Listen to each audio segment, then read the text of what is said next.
Hey, welcome back to my kitchen. My name is Shanae, and today we're going to make brownie cookies. Rich and indulgent, these brownie cookies are super special because we're going to use failed macaron shells as the main ingredient. Yes, we bake a lot of macarons around here, and as we know, these finicky cookies don't turn out perfect every time. So excited to share with you these delicious cookies. They're so worth it, and if you get a failed macarons, don't fret because you can make these indulgent cookies. For this recipe, you will need chocolate chips, failed macarons, a little bit flour if you need to, but we'll get to it in a little bit. And then we also need cocoa powder, eggs, baking powder, instant espresso powder, a little bit salt, and butter. So you may not need to use flour at all. All you need is 300 grams of failed macarons. But if you don't have 300 grams of macarons, you can add a little bit flour, all-purpose flour, to make it equal to 300. So I baked this recipe with all macaron shells and they turn out perfectly. And sometimes you may not have 300 grams of macaron shells, right? So you can add in a little bit flour. I have 200 grams of macaron shells here, and I added about 100 grams of flour here. So let's get started. First, we'll need to crush our failed macarons in a food processor. Just put everything in the food processor and process it until it's nice and fine, like flour. Sometimes you may need to pulse it so that bigger pieces can get crushed.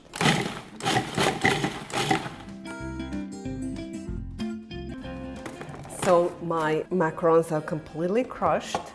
Make sure there's no chunks left. Just check it. It looks beautiful. You can use whatever color you want. The chocolate will mask whatever color it is. And we're gonna add the flour and cocoa powder. You can use natural cocoa powder or Dutch processed cocoa powder. In this case, it doesn't matter.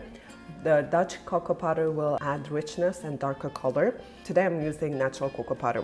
And espresso powder, you're not gonna taste any coffee flavor. It's optional, you can omit it if you don't have it, but I love how it intensifies the chocolate flavor. So I like to add a little bit espresso powder to every chocolate recipe that I make. So a little bit cocoa powder and salt and espresso powder. Like I said, you're not gonna taste any coffee flavor in it. It just intensifies the chocolate flavor. So I'm going to process it until it's nice and evenly combined.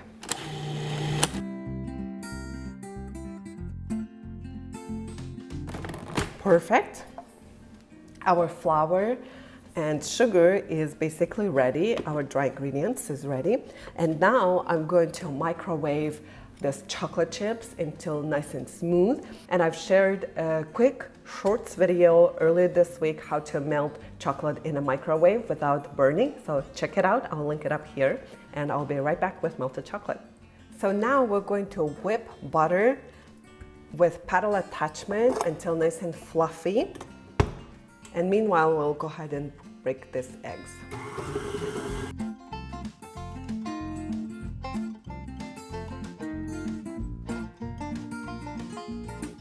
Make sure your butter is nice and softened so that the whip's fluffier, and make sure your eggs come to room temperature. Just bring it out about half an hour before you start making this recipe. And now I'm going to add the eggs and whip it until it's nice and smooth.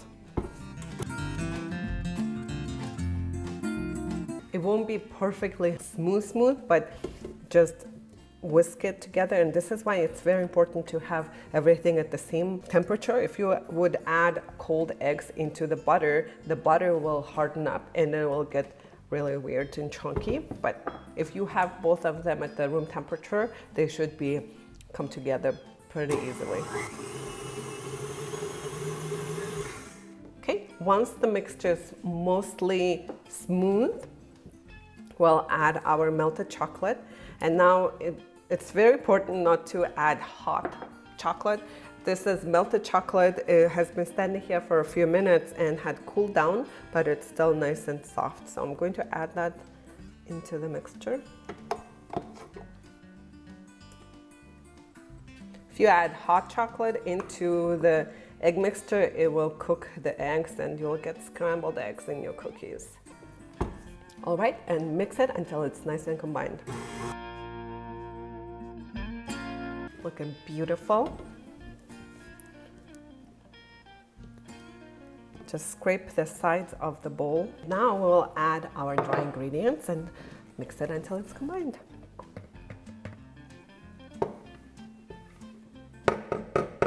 And mix it on low speed so that nothing comes spraying at us.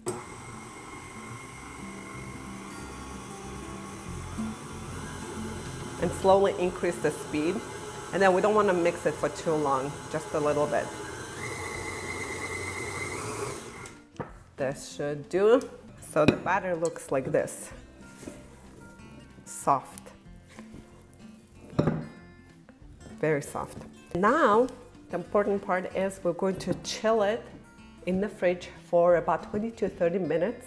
No more than that, otherwise it will harden way too much. And if you skip the refrigeration part, it will be really hard to shape your cookies. So into the fridge it goes, and I'll see you in about 20-30 minutes. So my dough has chilled, and I'm going to form into about 1.5 inch balls. I'm using my medium cookie scoop. It makes the job super easy. Space them out on a baking sheet lined with parchment paper, about 1 inch apart, a little more than 1 inch actually, so that they spread nicely. See how easy it is to use cookie scoop? And the chilled dough is so easy to form, as you can see.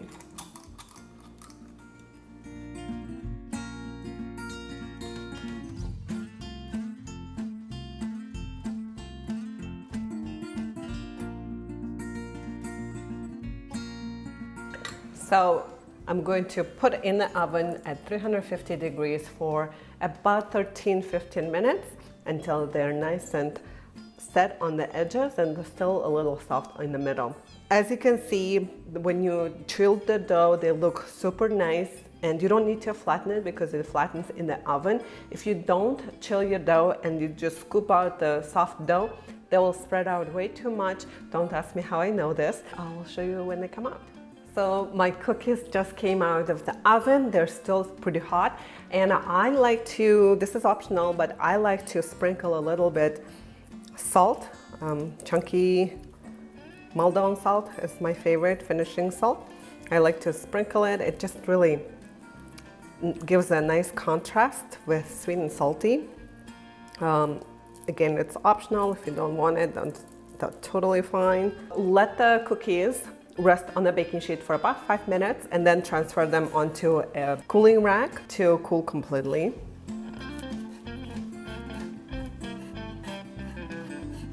Now, don't be alarmed if your cookies look a little different, because depending on how much macaron or flour ratio you have, they will have a slightly different look and texture. For example, these cookies, I've used all macaron shells, so no all-purpose flour whatsoever, and they're a little flatter. Also, they're not as shiny. They don't have like that signature shiny, crispy layer on top of the brownies, remember? And they don't have that when you use only macaron shells. Now, when you add a little bit flour into the mix, they do have that slight crinkly top and shininess, and they're a little bit puffier and not as flat. So keep in mind, but they will be delicious nonetheless. Let's give it a try. They're still hot, but they smell so good. Look at this. The texture inside is so soft and gooey, it looks like.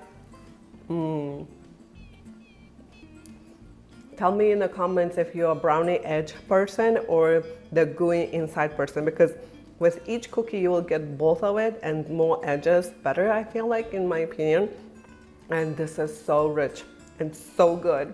I really hope you will give this a try.